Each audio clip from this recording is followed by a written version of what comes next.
Баршаңызға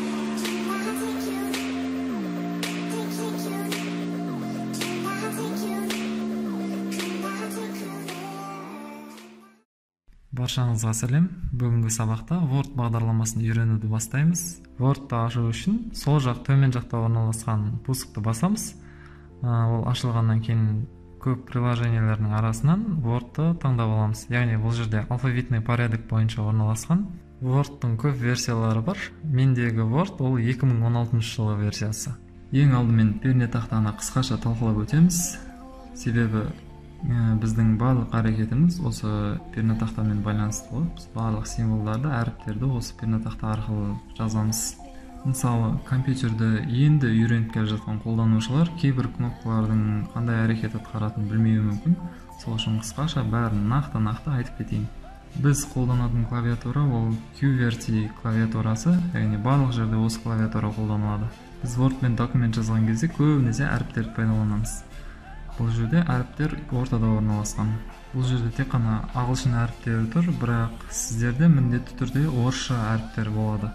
Алғашқыда сіздерге әріптерді теру қиындық туғызуы мүмкін, өйткені ең бірінші ол әріптердің қай жерде орналасқанын жаңадан үйреніп отқан қолданушылар әр әріпті іздеп отырады. Бірақ көбінесе практика керек. Сіздер постоянно практиковаться еткен сайын, жазған сайын уже қолдарыңыз үйреніп, уақыт өте келе тез жазатын боласыздар. Келесі бізде сандар. Бұл жерде сандар екі жақта орналасқан. Яғни жоғары жақта, одан кейін оң жақта. Жоғарыда орналасқан кнопкалар, олар бірнеше қызметті атқарады. Мысалы, жазу тіліне байланысты, егер сізде қазақша раскладка клавиатура тұратын болса, ол жерде қазақша әріптер пайда болады. Басқан кезде қазақша әріптер шығады. Ал егер ағылшын тілі тұрса, сандар жазылады, немесе символдар жазылады. Ал оң жақта орналасқан кнопкаларды басатын болсақ, ол жерде тек қана сандар басылады, және арифметикалық амалдар осы жерде орналасқан. Бірақ сіздерде кейде бір жағдай туындауы мүмкін. Мысалы, документті ашып, немесе браузерді ашып бір нәрсе жазатын болса, жазу жазылады, бірақ сандар жазылмауы мүмкін. Осы оң жақтағы кнопкаларды бассаңыздар, мүлдем еш жерге сандар жазылмайды. Немесе курсор жоғары, төмен, немесе оң жаққа жылжып кетуі мүмкін. Ол дегеніміз, сіздерде сол сандардың жоғар жағында орналасқан num_look деген кнопка болады.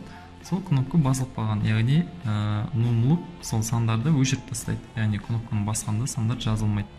Оны қайттан сандарды жазылуы үшін сол num немесе num_look деп жазылып тұрады. Сол кнопканы бассаңыздар, қайтадан цифралар жазыла береді. Біз барлық документті қазақ тілінде жазамыз. Бірақ кейбір ноутбуктерде осы қазақ әріптері напечатать етілмеген, яғни клавиатурада жоқ. Мына жерде сол қазақша әріптердің орналасуы көрсетілген. Осыны қысқаша дәптерге бір нәрсеге жазып алсаңыздар болады. Яғни 2-де әріпі тұр, 3-те әріпі тұр деген сияқты. Кейінірек осы әріптермен жұмыс істеген сайын саналарыңызда жатталып қалады. Одан кейін жазу оңай болады. Уже миларыңыз автоматты түрде қабылдап, әр әріпті іздеп отырмайсыз, қолдарыңыз өзі барып баса береді. Тап кнопкасы абзацқа жауап береді. Яғни бірнеше орын алдыға қарай жылжу. Егер кез келген сөзді жазып тапты басатын болсақ, арасына осындай ашық орын тастап кетеді. Абзацтан жазатын кезде міндетті түрде осы тап клавишасы қолданылады.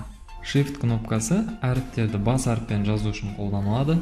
Бұл жерде Shift екі жақта орналасқан, бірақ оның екеуінде ешқандай айырмашылығы жоқ. Екеуінің кез келгенін бассаңыздар да бірдей әрекет атқарады.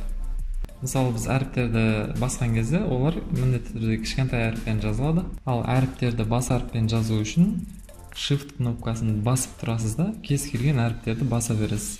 Сол кезде сіз пока Shift-ті жібермейінше әріптің бәрі бас әріппен жазылады. Егер сіз көп әріпті бас әріппен жазатын болсаңыз, онда сізге Shift-ті басып тұрудың қажеті жоқ.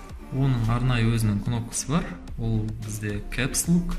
Caps Lock-ты бір рет бассаңыз жеткілікті. Сол арқылы сіз верхний регистрді іске қосасыз. Верхний регистр дегеніміз, яғни барлық әріп бас әріппен жазылу керек деген сөз. Кейбір компьютерлерде немесе ноутбуктарда клавиатураның оң жақ жоғарғы бұрышында 3 индикатор орналасқан. Біз Caps Lock-ты басқан кезде екінші индикатор свет жану керек. Немесе кейбір ноутбуктардың сол Caps Lock кнопкасының өзінде сондай светодиод болады. Клавишті басқан кезде свет жанады, қайттан бассаңыз өшеді. Сол арқылы сіз Caps Lock-тың қосулы немесе өшірулі тұрғанын білсеңіз болады. Ctrl кнопкасын басатын болсақ еш нәрсе болмайды. Себебі Ctrl-ды басқа кнопкалармен бірге басу керек, яғни комбинация жасау керек. Ол туралы кейінгі сабақтарда айтып өтетін боламыз. Бұл кнопка Space деп аталады. Space-ті басқан кезде документте бір бос орын пробел жазылады. Space документ жазуда көп қолданылады, яғни сөздер бір-біріне жабысып қалмау үшін, әрқайсының арасын ашу үшін осы Space-ті пайдаланамыз. Enter кнопкасы. Enter'ді басқан кезде курсор жаңа жолға ауысады. Яғни кез келген позицияға курсорды қойып, Enter'ді бассақ, курсордан кейін тұрған барлық сөздер, әріптер жаңа жолға, яғни астына түседі. Келесі кнопка ол бізде Backspace. Backspace'ті басқан кезде керек емес әріптерді өшіреді. Курсорды кез келген положениеге қойып, Backspace'ті басатын болсаңыз, курсордың сол жағында орналасқан әріптер өшеді. Осылай керек емес сөздерді, әріптерді қате жазылған жерлерді өшіріп тастасақ болады. Келесі кнопка Delete. Кейбір ноутбуктарда Del деп жазылып тұруы мүмкін. Delete дегеніміз Backspace сияқты қызмет атқарады, яғни әріптерді өшіреді. Бірақ бұл Backspace-ке қарағанда керісінше курсордың оң жағында тұрған әріптерді өшіреді. Осымен біз пернетақтаның керекті кнопкаларын талқылап өттік.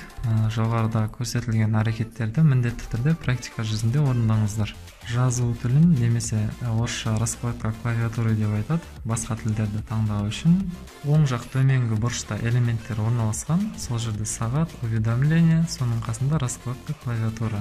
Осы жерден керекті тілді таңдап, ары қарай жұмыс жалғастыра берсеңіздер болады. Керекті тілдерге тез ауысу үшін клавиатураны пайдалансаңыздар болады. Бұл жерде Alt және Shift кнопкасын бірінші Alt-ты басып тұрып, кейін Shift-ты бассаңыздар, тіл өзі автоматически келесі тілге ауысады. Осымен бүгінгі сабағымыз аяқталды. Түсінбеген жерлеріңіз болса, төменде комментарий қалдырыңыздар, міндетті түрде жауап беремін. Жаңа сабақтардан хабардар болу үшін міндетті түрде каналға тіркеліңіздер. Қош сау болыңыздар.